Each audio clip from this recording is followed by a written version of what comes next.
high-profile political gala, freezes mid-step when she sees 13-year-old Maya, drenched and trembling, clutching a soggy cardboard sign no one dares to read.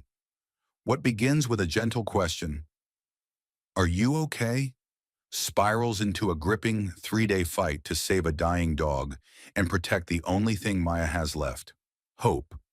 In a city of 700,000, two strangers collide, and one act of compassion could shake the entire system to its core. What will become of Maya and her dog when the world only watches from behind glass? Stay with us. This is a story worth every second of your time. Washington, D.C. didn't sleep. At 10 p.m., the Capitol pulsed with power beneath the marble shadows of its monuments. Black SUVs rolled past lit government buildings, engines humming like quiet threats. On the corner of Pennsylvania Avenue, a private dinner had just wrapped inside the Hamilton, a sanctuary for lobbyists, donors, and those who moved legislation with whispers and wine. Congresswoman Jasmine Crockett, clad in a slate-black suit that matched her reputation for sharp words and sharper instincts, stepped out beneath the gold-trimmed awning. Cameras had stopped flashing. Her driver opened the door. Then she froze. Just 6 feet away on the rain-slicked sidewalk sat a girl, small, soaked, and silent. Her frame curled inward, clutching a handwritten sign that was smudged beyond recognition. No one looked at her. Not one of the powerful guests who had just spoken about opportunity for all. They stepped over her like she was a stain on the street. Jasmine didn't move. The air shifted.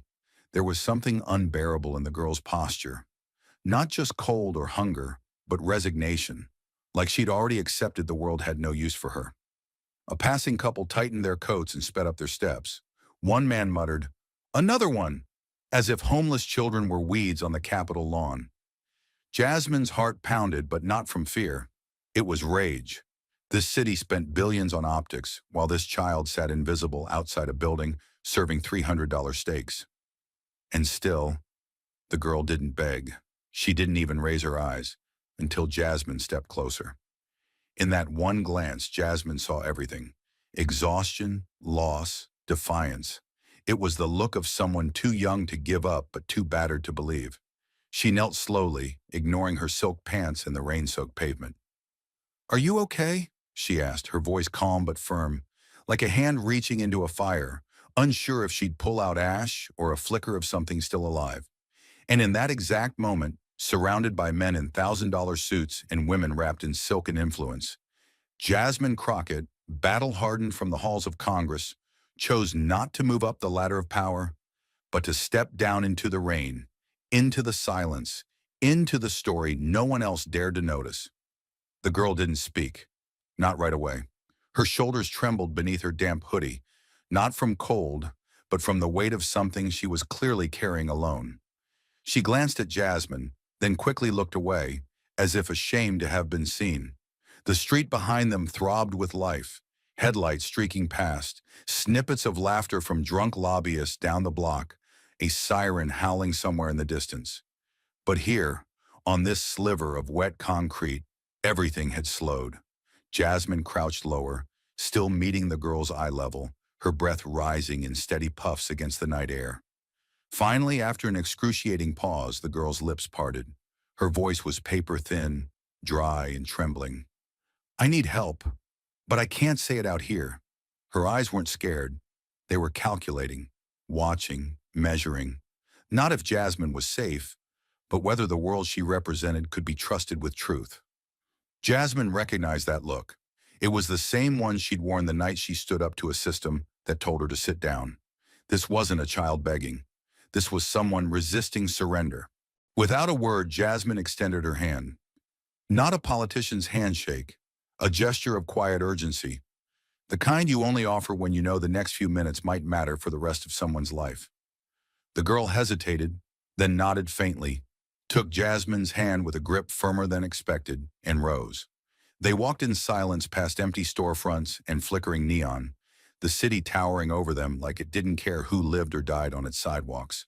3 blocks later, Jasmine pushed open the door to a corner diner.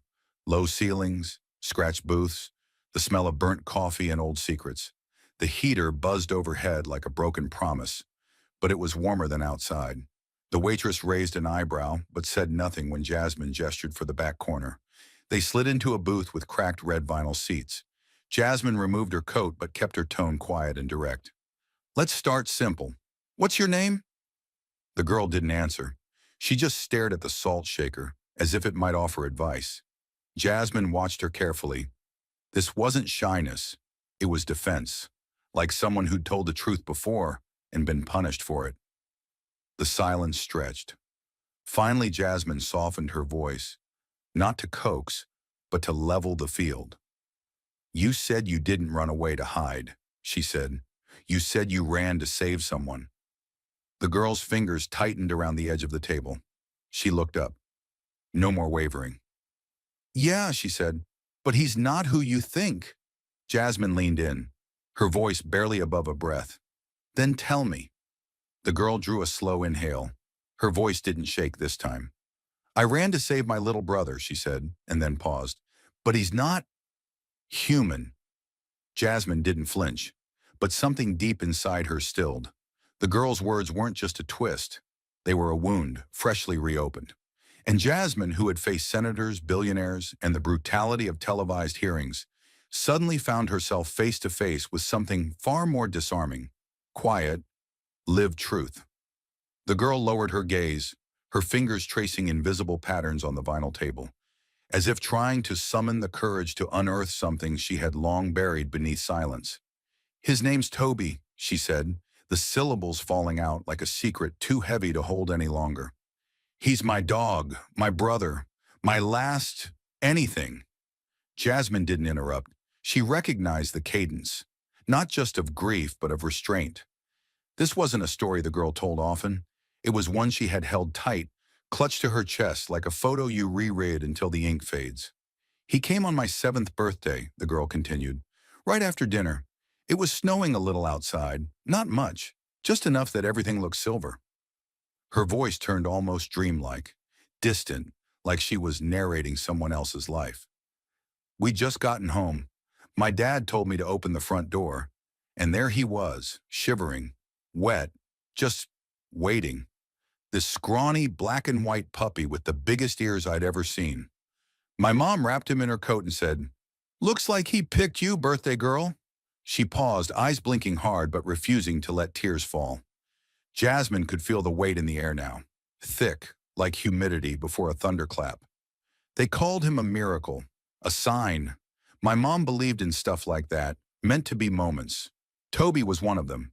He followed me everywhere, slept at my feet, nibbled on my shoelaces. He made the house loud and alive. He was family, not like family. Family. Her voice turned low then, almost hollow, like someone peering down a well that never ends. 2 months later, everything changed. My parents were on their way to pick me up early from school. We were going to surprise my grandma for her birthday. I remember waiting by the front office with my backpack already zipped. Then I remember the principal walking in with a police officer. She wouldn't look at me when she said my name. A long silence. The truck hit them head on. Driver was drunk. No seatbelt. My mom died on impact. Dad made it to the hospital, but only for an hour. She didn't cry, but her hand clenched tightly around the spoon on the table, white-knuckled, the metal trembling softly against the edge of the saucer. Toby didn't understand, of course. He kept running to the front door, waiting, scratching at it every evening at the same time they used to come home. After a while, he just stopped eating, unless I sat beside him. He started sleeping in their closet, wouldn't bark, wouldn't move unless I moved. Jasmine felt her throat tighten. Her mind reached for words, but there were none that wouldn't sound hollow in the face of this kind of devastation. I was sent to live with my uncle, the girl went on, her tone hardening like the shell she had clearly learned to wear. He's my dad's older brother, always been angry, always said my dad was the weak one for marrying someone who worked with animals instead of someone who made money. When I showed up with Toby, he looked at me like I was carrying a dead rat, not a dog. Jasmine's pulse quickened. He told me on day one, that mutt stays outside. You feed it, clean it, and don't come crying when it disappears. The girl's voice turned sharper now, less haunted, more defiant. I tried to keep quiet. I followed every rule. I stayed out of the house when he got drunk, which was most nights. I fed Toby with the scraps I could steal from the fridge. I made a bed for him in the shed using my old blankets. He was cold, but he stayed. The injustice in her tone now had weight, like bricks being laid one by one into a wall no child should have had to build. Every time Toby barked, even just once, my uncle would pound on my bedroom door and scream, "One more noise and he's gone." He started keeping a leash by the back door, not to walk Toby, to drag him to the pound. She swallowed hard, her expression tightening like she was bracing herself against another blow. And then 2 weeks ago, Toby stopped eating, like before. I knew something was wrong. He wasn't barking, wasn't walking right. He was shaking, dry heaving. I tried giving him rice, broth. Nothing worked. Then he started vomiting. Yellow stuff. Then blood. She finally looked up, straight into Jasmine's eyes, and her voice, though soft, was the strongest it had been all night. My mom used to be a vet tech. She always said, when an animal stops eating, pay attention. When they start throwing up and getting weak, it might be a blockage. Could be fatal. I remembered that. Jasmine leaned in, breath caught. I told my uncle, begged him to take us to a vet. You know what he said? The girl gave a dry laugh without any humor. It's a dog, not a child. Let it die. Problem solved. Her fingers trembled again, this time from suppressed rage, not fear. So I waited until he passed out, took Toby, took my backpack, and ran. She exhaled sharply, as if saying it out loud confirmed that she really had crossed the line of no return. We slept under a bridge the first night. I had a towel from school and a bottle of water. I held Toby against my chest and tried to keep him warm. I thought I'd find a free clinic. I thought someone might help. But everywhere I went, they wanted money, paperwork, proof of ownership. I have none of that. Just memories. The weight of those final 2 words, just memories, landed hard. Jasmine didn't realize her own hands had curled into fists until her nails dug into her palm. She'd faced down CEOs who stole from veterans, judges who traded justice for favors, and lobbyists who lied through bleached smiles. But none of them, not one, had ever made her feel the kind of raw, helpless anger this child's story did. I wasn't running away from home, the girl said, her voice steel now. I was running towards something, towards saving something. I wasn't going to let him die on a concrete floor because some man couldn't be bothered to care. Jasmine didn't speak. Not yet. Words would come. But in that moment, there was only one truth. The world had failed this child over and over again. And somehow she still chose love, chose loyalty, chose to carry a fragile, dying creature across a city that had already abandoned her. And now she sat across from a woman who had once promised herself she'd never walk past injustice, even when the cameras weren't rolling. Especially then. Jasmine was already on her feet. Where is he now? She asked.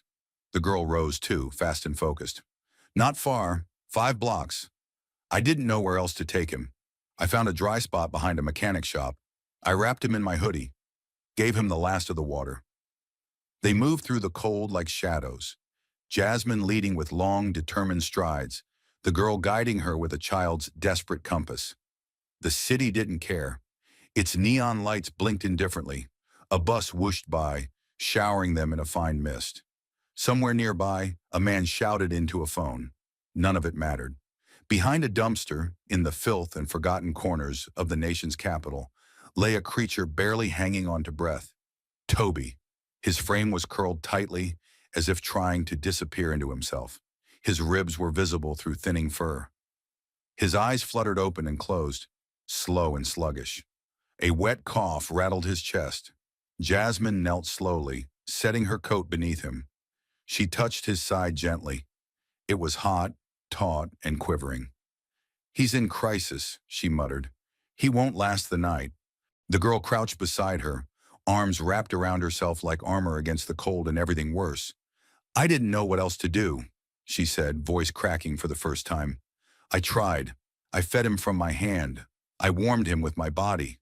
I couldn't let him die in that house. Jasmine reached out and pulled Toby into her arms like she would a wounded child. He didn't resist. He barely moved. His heartbeat was faint, erratic. "Get in the car," Jasmine said. "Now!" They drove like the city was chasing them. Jasmine's hands clenched the wheel at 10 and 2, eyes fixed ahead like a laser. The girl sat beside her, clutching Toby's body in the blanket, whispering his name with every bump in the road. "Stay with me, Toby. Stay!" Her voice was hoarse with hope and panic. "You're stronger than this. Just hang on."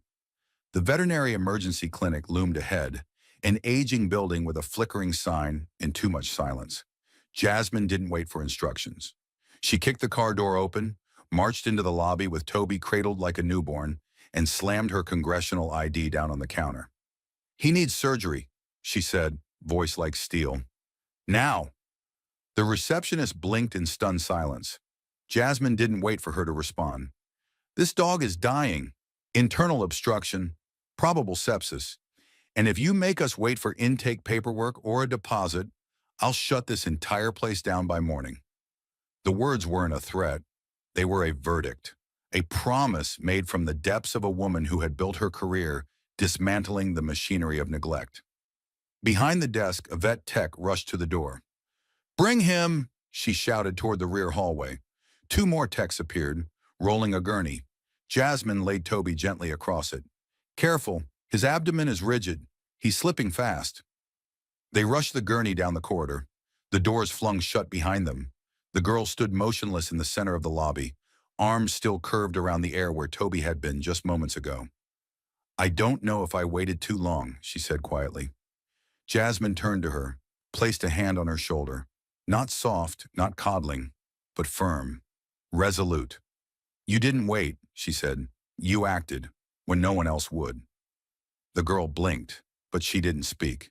Her hand fell slowly to her side, fingers trembling like the last ember of a fire not quite gone out. They had handed over a life, not a file, not a case, but a living, dying fragment of love.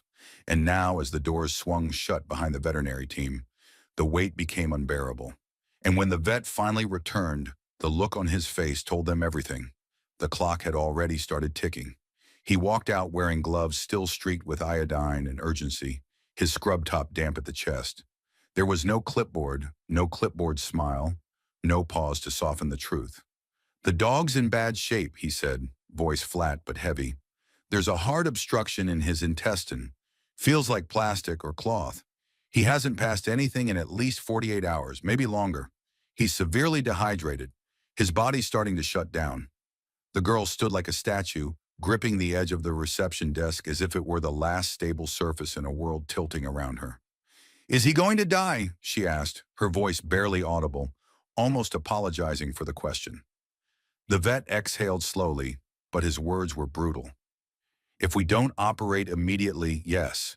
Jasmine inhaled through her nose, slow and sharp, like preparing for battle. "Then operate," she said. "No question. No delay." The vet hesitated, looking between the girl and the woman whose presence suddenly felt like courtroom thunder. "The procedure's complicated," he said. "It requires anesthesia, a sterile team, overnight ICU.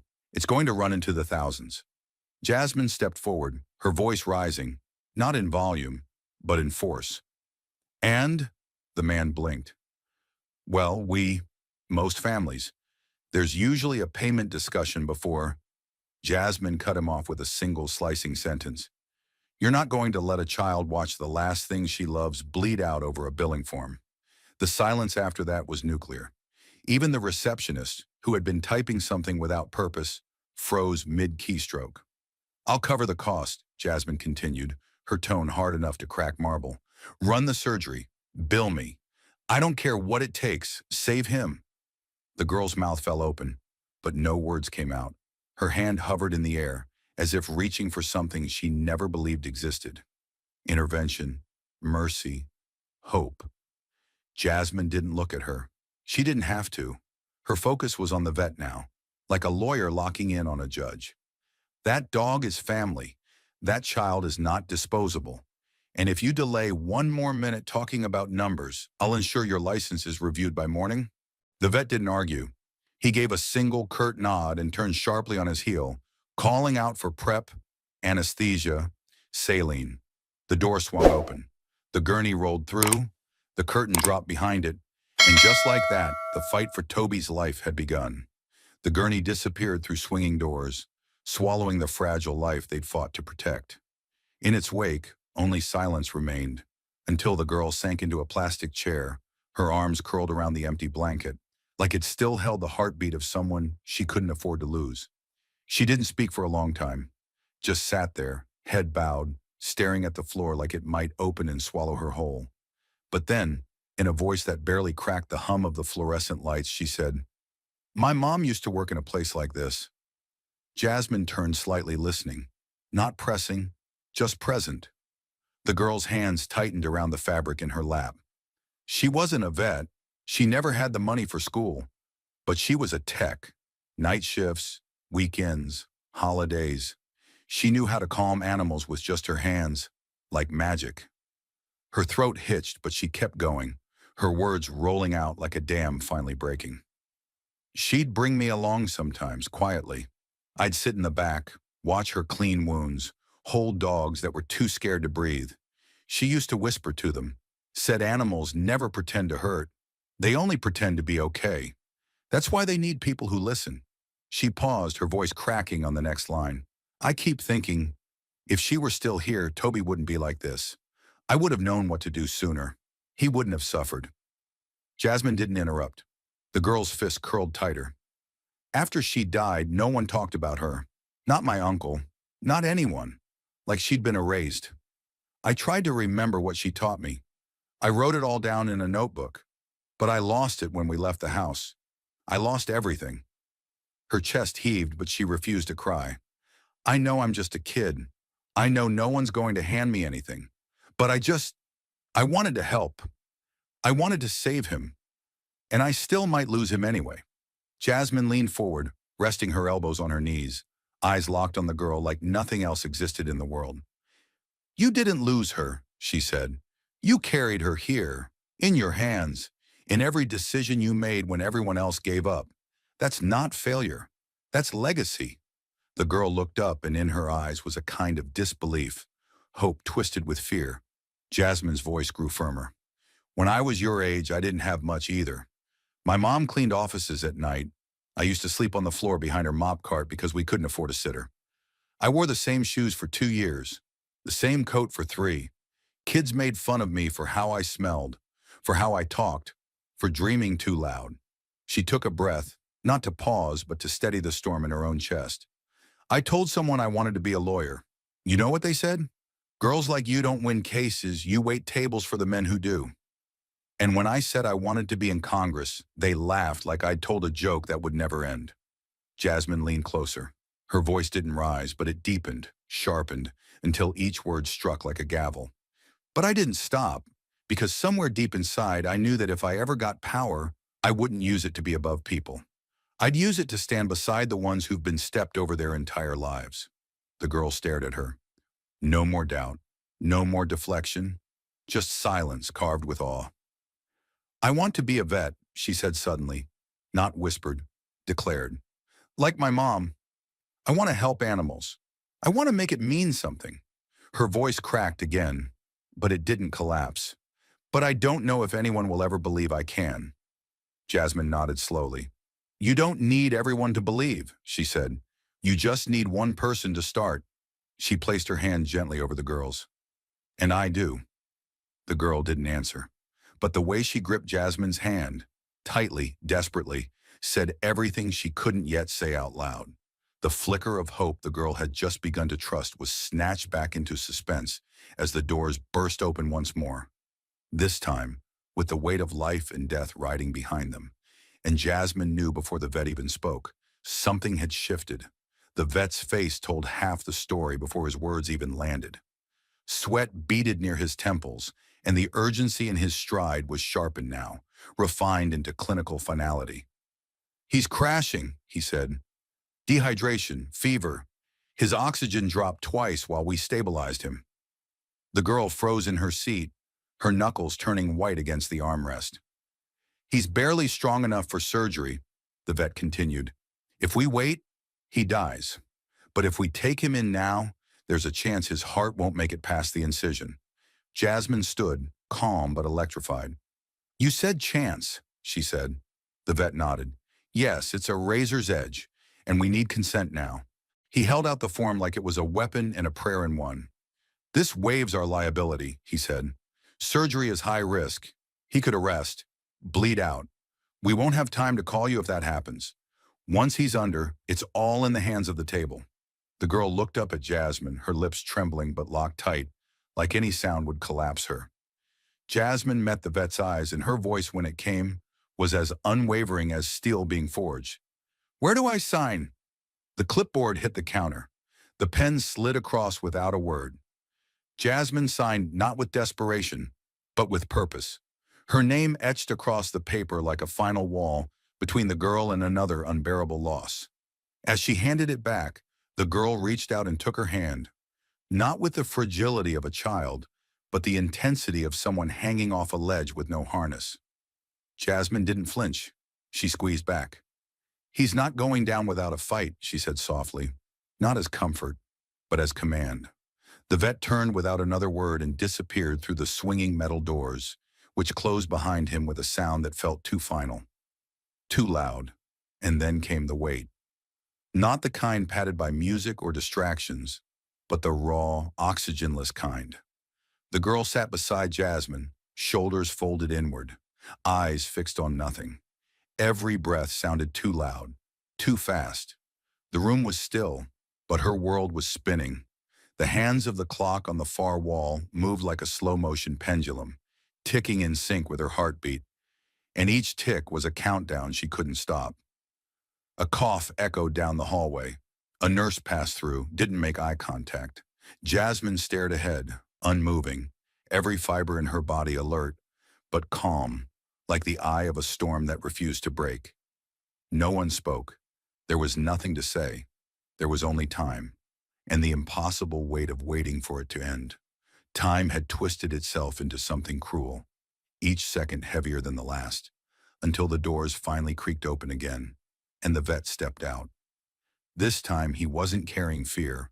He was carrying something rarer, fragile, trembling, hope. He pulled off his gloves one finger at a time, his eyes scanning the room until they found the girl and settled there. He's alive, he said, and the words hit like oxygen. We found a blockage, thread, some kind of plastic tie, maybe from a toy or a food wrapper. It was coiled around itself, cutting off everything. His intestines were bruised, inflamed. He was minutes away from rupture. The girl blinked, slowly, as if afraid her ears had deceived her. But he made it? She asked, her voice almost inaudible. The vet nodded. He's still with us, but he's very weak. We've got him on fluids, antibiotics. He'll be in pain when he wakes up. It'll be 2 weeks before he's stable enough to go anywhere. And even then, he'll need care. Constant, gentle, no stress, no trauma. If we give him that, he has a real chance. The girl lowered her face into her hands, not crying, just folding, like her body had finally run out of ways to carry the fear. Jasmine stood beside her, one hand resting gently on her back. But before she could speak, the girl's voice broke through the quiet like a blade through silk. I can't take him home. Her words weren't dramatic. They were resigned, final. My uncle. He'll say this proves I can't be trusted, that I'm reckless, that I wasted everyone's time. She looked up and her eyes had changed. The terror was deeper now. He'll say I've made Toby weak, that I've ruined him, and then he'll tell me to choose, him or me. And I can't do that. Jasmine knelt, slowly, deliberately, so she could look the girl in the eye, not from above, but beside. You won't have to, she said, and her voice carried no hesitation, only steel. You're not going back there. Not now, not ever. The girl's breath caught. But I don't have anywhere else. Jasmine shook her head. You didn't, she said. Until tonight. The girl blinked hard, shoulders trembling. You don't get it, she whispered. Nobody ever keeps me. They take me because someone makes them. Foster parents, caseworkers, teachers. I'm just part of their job. Her fists clenched. They always act like they care, but then they give up. They always do. Jasmine's jaw tightened. I'm not them. She said it with such force that even the air between them seemed to pause. You fought to save Toby when you had nothing. No money, no backup, not even a safe place to sleep. And now it's my turn to fight for you. Her voice softened just slightly, but not her resolve. You saved his life. That matters. You matter. I will find somewhere safe. Somewhere real. Not another room with locked cabinets and people who forget your name after a week. A place that sees you. All of you. The girl didn't speak. Her lip quivered, but she held it tight. And then slowly, so slowly, she reached for Jasmine's hand and squeezed it like a thread pulled taut between despair and something she didn't yet know how to believe in. Belonging. She had made a promise. And in Jasmine Crockett's world, promises weren't made to comfort. They were made to be delivered, even if the system fought her every inch of the way. The fluorescent lights buzzed overhead as Jasmine stepped out into the hallway, her phone already in her hand like a drawn weapon. Her heels clicked against the linoleum floor with purpose, slicing through the sterile silence of the clinic like declarations in a courtroom. She didn't call a shelter. She didn't call child services. She called Ava Martinez, a woman who didn't blink at trauma, who didn't flinch from broken things. Ava ran a nonprofit in rural Maryland known as the Haven Line Project, a sanctuary for children with no one left and animals that had been thrown away twice over. Jasmine didn't waste time with greetings. She's 12, she said into the phone. Ran away to save her dog, slept in alleyways, watched him almost die in front of her, and she still walked into that clinic like a soldier. She doesn't need pity, she needs placement. Fast. There was silence on the other end. Jasmine knew Ava was already calculating personality, compatibility, crisis layers, grief density. Then her voice came low and unwavering. We've got one open home. It's not temporary. It's not a bed for the weak. It's the Pierces, Vietnam-era vet. Wife's a retired animal behaviorist. 10 acres, fenced, quiet. They lost their daughter 3 years ago and swore they'd never foster again until they started working with rescue animals. Jasmine's throat tightened. Would they take her? Another pause, then, if she's who you say she is, they'll open the gate tonight. Jasmine didn't thank her. She just said, send me the address. She returned to the waiting room like someone carrying classified orders from the front lines. The girl looked up, eyes wide, as if afraid the moment would vanish before it began. You were gone a long time, she said, trying to sound neutral, but her voice cracked halfway through. Jasmine knelt in front of her again, the way she had the night before, eye level, heart forward. There's a place, she said, not a shelter, a real home, a family with dogs, land, and quiet. They don't do charity, they do trust. They take in survivors. You and Toby would be the first kid-dog pair they've accepted in over a year. The girl blinked hard. Her breath caught.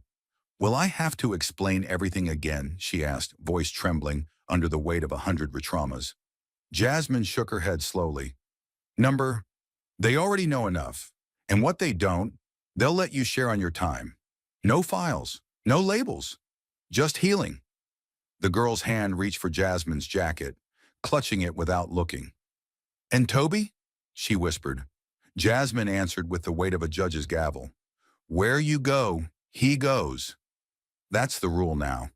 The girl looked down, but not in shame. This time, it was disbelief unraveling into something more dangerous, something sacred, hope. The road that brought them here wasn't long in miles, but in meaning, it stretched for lifetimes. And as Jasmine pulled onto the gravel driveway, past open fields and barking joy, she glanced in the rearview mirror and saw it in the girl's eyes. Awe, laced with fear. The house rose ahead like a painting too gentle to be real. White siding kissed by the late afternoon sun, a wide porch with peeling railings that somehow made it feel even more lived in. A hammock swayed lazily between two trees. A wind chime rattled softly in the breeze. But what stole the girl's attention, what made her stiffen in her seat, were the dogs. 5 of them, maybe 6, scattered across the wide green yard. Not leashed, not chained, running, barking, tails high. They played like creatures who had forgotten cages ever existed. Jasmine stepped out first and opened the back door slowly, letting the moment breathe. "Take your time," she said gently, watching the girl's knuckles whiten around Toby's crate. The girl stepped out onto the gravel, each motion cautious, as if the ground might collapse if she moved too fast. Her eyes darted from the porch to the open field to the woman walking down the front steps. Mid-60s, sun-browned hands, hair in a loose braid. She didn't speak right away, just knelt beside the crate and peered through the mesh. "He's a fighter," the woman said softly, "but I imagine he had help." She looked up at the girl, who stood frozen like a soldier who couldn't drop her armor. Then a man appeared in the doorway, quiet, built like a retired Marine with gentle eyes. He nodded once, and even that felt like a welcome. The girl turned to Jasmine, her voice barely more than breath. "Is this really for me?" she asked, the words trembling with more than disbelief. They were laced with years of learned rejection. Jasmine didn't hesitate. She knelt beside her, looked her square in the eye. "Not everyone gets a second chance," she said, voice clear and unshakable. "But you didn't wait for one to fall into your lap. You fought for it. You bled for it. And now you've earned it." The girl blinked hard, her throat moving like she was trying to swallow a lifetime of doubt. She looked back at the porch, at the dogs, at the people who weren't reaching to fix her, just to receive her. Her grip on the crate loosened for the first time, and though she didn't say another word, she stepped forward. Some stories don't end with applause or headlines. They end quietly in moments no one else sees. 1 month later, Jasmine Crockett sat alone at her desk when one of those moments arrived, wrapped in a plain white envelope. It was late evening in her Capitol Hill office, the kind of late where even the janitors had gone home, and the only light came from a single desk lamp, casting soft gold across a pile of unresolved bills and unread memos. Jasmine sat unmoving, her back straight, eyes heavy from the day's political combat. But then, at the very top of her mail stack, she noticed something strange. An envelope, smaller than the rest, with her name handwritten in neat, hesitant strokes. There was no return address, just to Ms. Crockett in blue ink that looked like it had paused between each letter, as if unsure it belonged here. She opened it carefully as though the paper might tear more than its surface if rushed. Inside was a single photo, slightly curled at the edges. The image hit her like a slow-motion punch to the chest. It was the girl, standing in a barn lit by warm sunset, wearing a volunteer's vest 2 sizes too big, her name tag crooked but beaming. She was holding a water bowl, gently tilted toward a black and white dog lying on a hay bed beside her. Toby, now clearly gaining weight, his ears alert, eyes soft with the kind of trust that couldn't be faked. Behind them, wooden beams wrapped in string lights formed the shape of a heart. There was dirt on the girl's jeans, straw in her hair, but her smile was whole. Tucked behind the photo was a folded letter, handwritten in that same uncertain but determined hand. "Dear Ms. Crockett, I wasn't sure how to start this. I still don't. They say when someone saves your life, you never forget the sound of their voice. I don't remember all the words you said that night, but I remember how calm you were. Like even when I was breaking, you weren't. I didn't believe people like you stopped for people like me, but you did. You didn't walk by. You didn't tell me to call a number or go to a shelter. You sat down, you stayed, and because you stayed, I gotta stay alive. I feed rescue dogs now. I wash cages, I write down meds. I've memorized every dog's name here, and I tell Toby about each one before bed like stories. I still want to be a vet, but now I know I can be one. Not because I'm special, but because I was seen. Thank you for seeing me, for fighting for me like I mattered. I do now. Love." Jasmine didn't move for a long time. The office buzzed faintly with the sound of a distant hallway light and the slow tick of a clock that felt too loud in the silence. She stared at the letter like it was a mirror into a life she thought had already hardened beyond feeling. Then wordlessly, she folded the page with deliberate care, like she was closing something sacred, not shutting it away. She reached to her left, opened the drawer second from the bottom, the one she never let staff touch, and placed the letter inside. Next to the only photo she kept from her own childhood, a faded picture of her mother in scrubs, arms outstretched, standing in front of a South Dallas community clinic with a dog curled at her feet. It was the last time Jasmine saw her mother smile before cancer took her in the same hospital she once volunteered in. That photo had lived alone in the drawer for years. Now it had company. Jasmine closed the drawer softly, not like hiding a secret, but like planting something. And in the quiet hum of that late office night, she didn't cry. She didn't speak. She just sat still, staring at the space where the envelope had been. Because sometimes the most radical act isn't standing up in Congress. Sometimes it's choosing, in the middle of a storm, to kneel beside a child and say, "I see you," and knowing one day that child might rise. That drawer clicked shut like a seal on a chapter Jasmine hadn't realized she needed. But the silence that followed wasn't empty. It echoed with something heavier than grief, quieter than victory, a reckoning. Jasmine stayed seated in the half-light of her office, elbows on her knees, hands clasped loosely, as if in prayer. Not the kind with saints or scripture, but the kind you whisper when you've seen too much to pretend anymore. The letter sat beside her, its creases still sharp. The photo burned in her mind like an afterimage. A girl, a dog, a life reborn not through grand gestures, but through something far more fragile, attention. The silence pressed in, but Jasmine didn't flinch. She had lived in silences like this before. Courtroom silences before a verdict. Hallway silences after a funeral. The silence of a child waiting for someone to come back who never would. But this one was different. This silence wasn't the absence of noise. It was the presence of truth. She leaned back, eyes tracing the ceiling as if the words might be written there. Then slowly she spoke. Not to anyone in the room, but to the space, the stillness, the memory.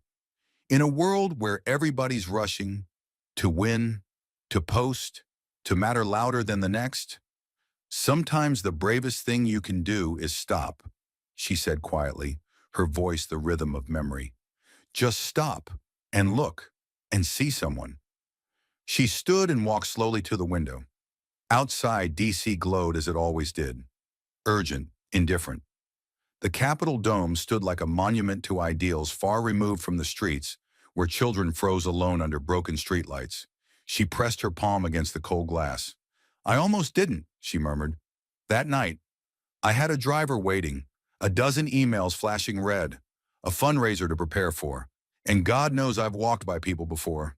People with signs, people with stories, people with eyes asking questions I didn't want to answer." Her reflection stared back at her, faint in the pain.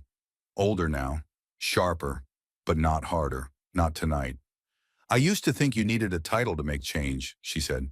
"Congresswoman, judge, director, as if justice only lived in marble rooms with microphones. But that night, it lived in the back of a diner booth, in the quiet cracking of a child's voice, in a decision to sit instead of walk away." Her breath fogged the window slightly, then cleared.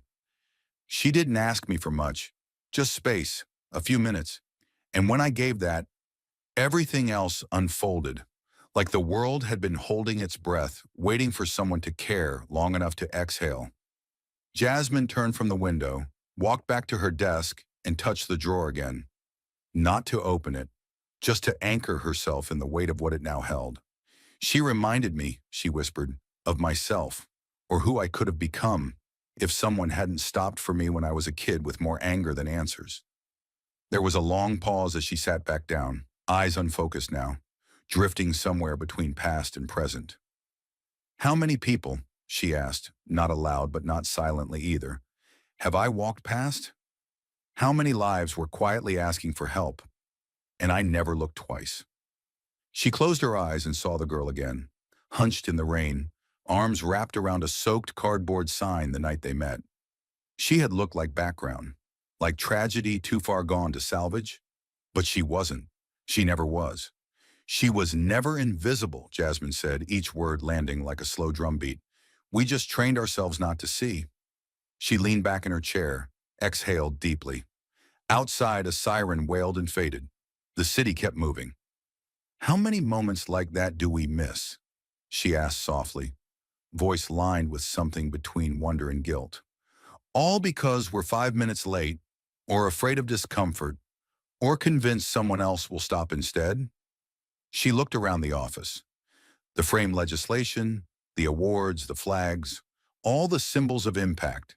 And yet tonight, none of them felt as heavy as a handwritten letter from a girl no one thought would survive the month. In a world that measures success by how far you climb, she said, her voice trembling slightly, maybe we ought to start measuring it by how often we kneel beside someone who's fallen. The room grew still again. She folded her hands, this time not in thought, but in reverence, for the story that had landed in her lap, not by strategy, but by serendipity, for the kind of change that doesn't come with headlines or speeches, the kind that changes one life, one night, one dog, one girl, and maybe, if the world's watching closely enough, one nation's sense of what matters. The clock ticked once more, and with it, a final question rose. Not for applause, not for approval, but for anyone willing to hear it echo. How many people do we walk past each day and miss the chance to do the only thing that ever truly changes the world? To stop. Jasmine leaned back in her chair, exhaling a breath she didn't realize she'd been holding since that night. A single question echoed in her mind, relentless as a heartbeat. What if I hadn't stopped? Not out of guilt, but clarity. What if she had climbed into the black SUV, pulled out of that parking lot, and let that girl become someone else's burden or no one's? The truth was brutal in its simplicity. No one else had stopped. Not the donors in suits. Not the waitstaff who glanced and turned away. Not the passing strangers too caught up in their timelines and to-do lists. They all kept moving, cloaked in the same armor Jasmine herself once wore. Urgency, distraction, detachment. The armor of survival in a city too fast to feel. But what if one of them had stopped? What if any of them had seen the girl as more than a silhouette in the rain? The world might never know how close it came to losing her.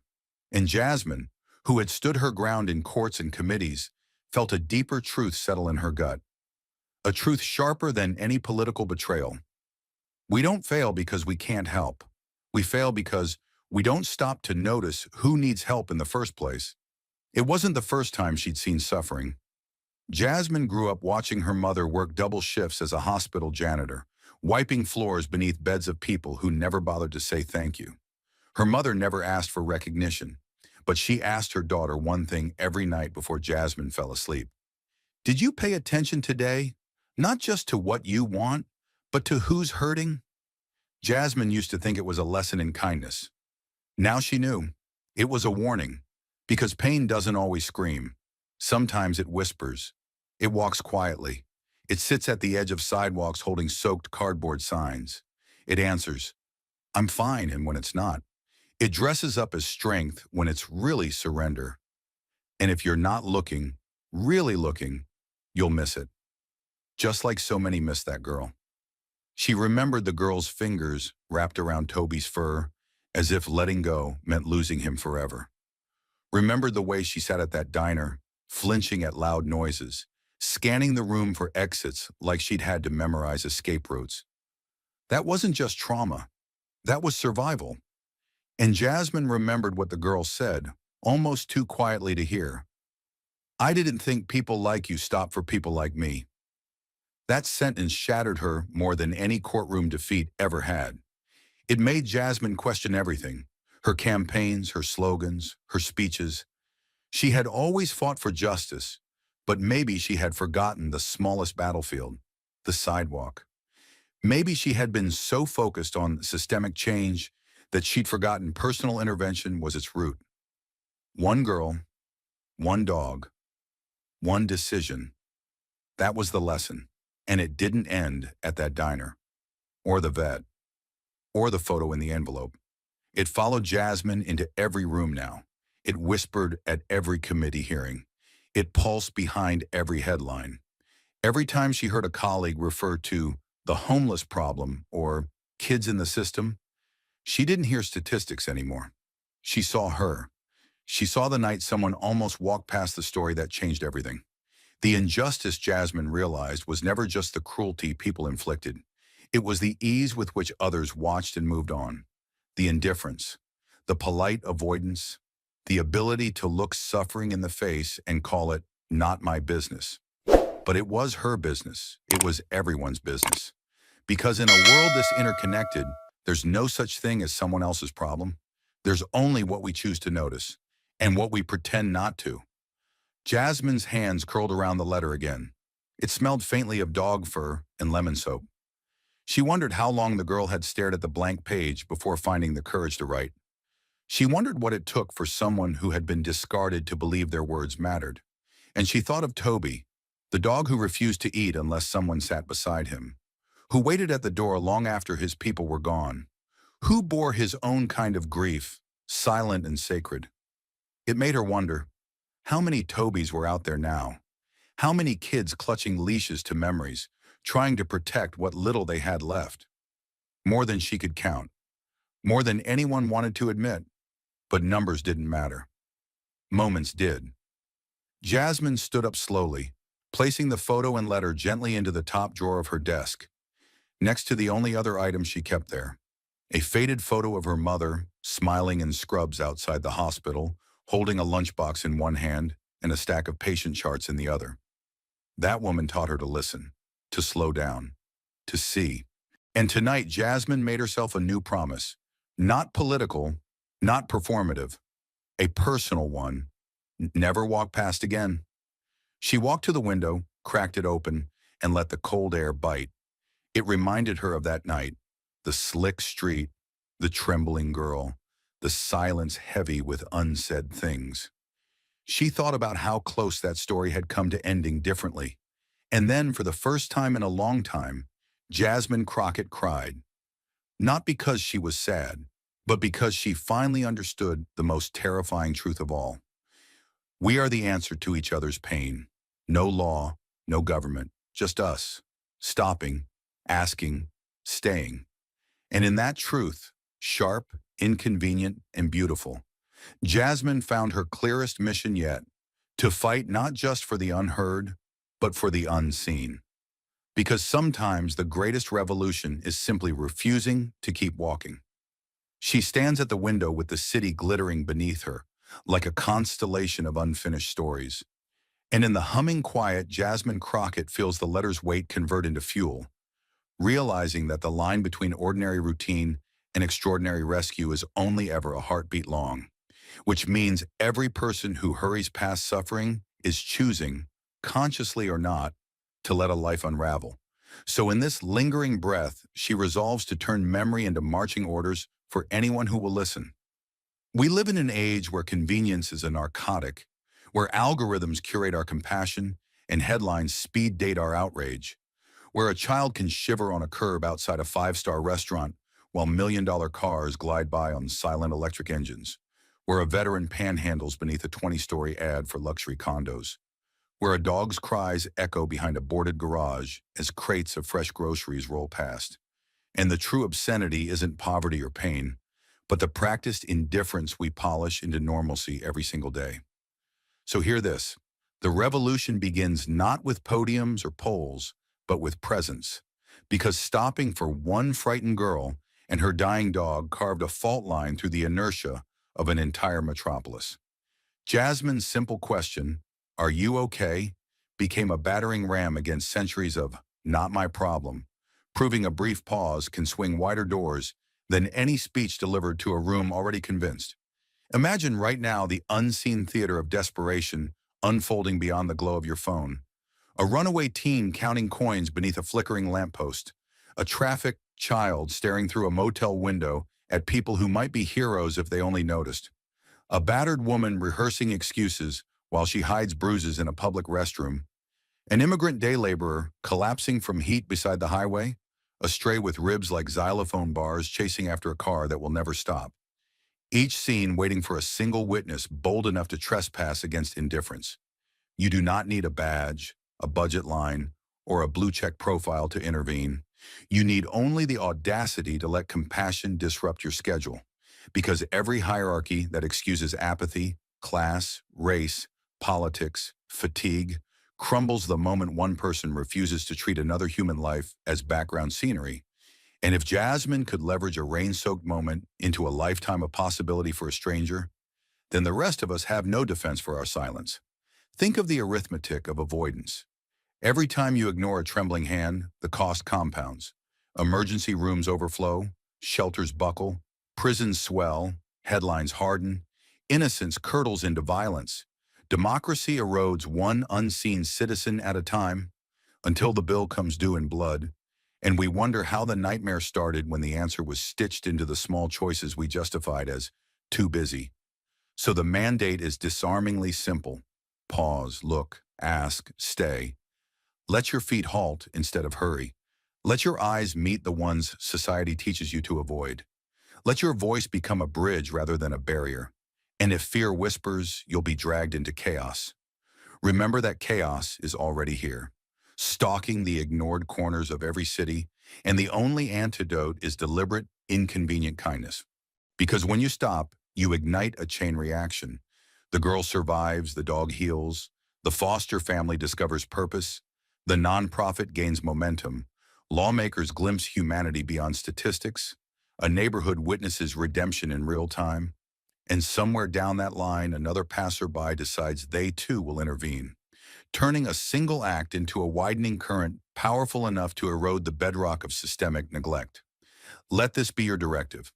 Volunteer at the overcrowded clinic, mentor the kid nobody picks for teams, donate before disaster strikes, call out cruelty even when it ruins dinner conversation, vote like every box on the ballot hides a life in the margins, amplify stories that won't trend without you, build workplaces where people are valued more than profit, and above all, cultivate the reflex to stop and keep stopping until stopping is no longer radical but ordinary.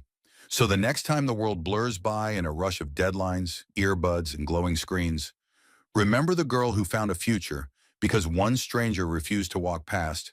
Ask yourself how many miracles are stranded on the shoulder of your daily commute, and choose to be the interruption, the inconvenient witness, the necessary pause, because history isn't written only by great speeches and towering laws, but by every quiet soul who decides, at whatever personal cost, that no life will disappear into the dark unchallenged on their watch.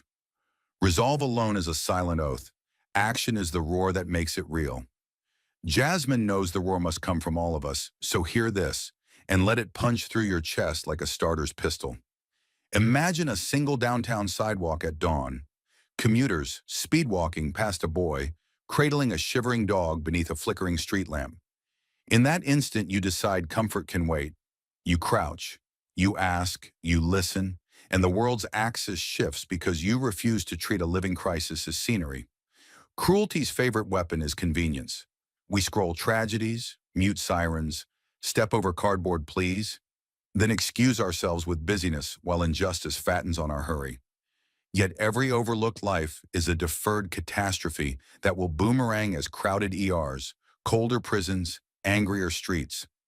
Revolutions are seeded by people who interrupt this cycle, who convert empathy into logistics, buying a meal, calling a clinic, rallying strangers in a waiting room, hammering city council inboxes until policy budgets human worth. Do not underestimate the contagion of one pause. A nurse waives an intake fee after you speak up. A bystander volunteers to drive. A reporter live streams the moment. Donations flood. A counselor drafts a no-kill ordinance. And suddenly the sidewalk where you stopped becomes the epicenter of a widening moral quake. Expect ridicule, bleeding heart, virtue signaler, soft. But remember, cynicism is the anthem of comfortable bystanders, and your defiance is proof their anthem is dying. Carry the memory of a dog's fading pulse and a girl's shaking voice as armor against their derision. Translate outrage into habit. Schedule a monthly clinic shift. Budget a standing donation. Keep care kits in your trunk. Practice eye contact with the invisible. Teach your children that mind your business is sometimes the cruelest phrase in English. If you command resources, weaponize them. Fund scholarships that tether foster kids to futures. Underwrite mobile vet vans. Push companies to audit pay gaps. Remind legislators that budgets are moral manifestos. If you hold only stamina and sincerity, wield them like a crowbar, pry open conversations, break the locks of apathy, sit beside pain until it trusts relief. A sandwich offered with dignity can reroute a stranger's trajectory more decisively than 1,000 retweets. Let discomfort be your compass, compassion your fuel, imagination your map.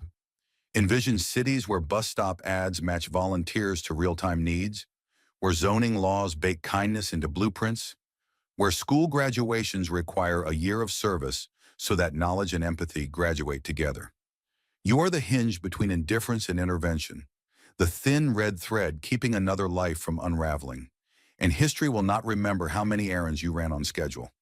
It will echo with the names that breathed easier, because you were late for something unimportant, but right on time to change everything.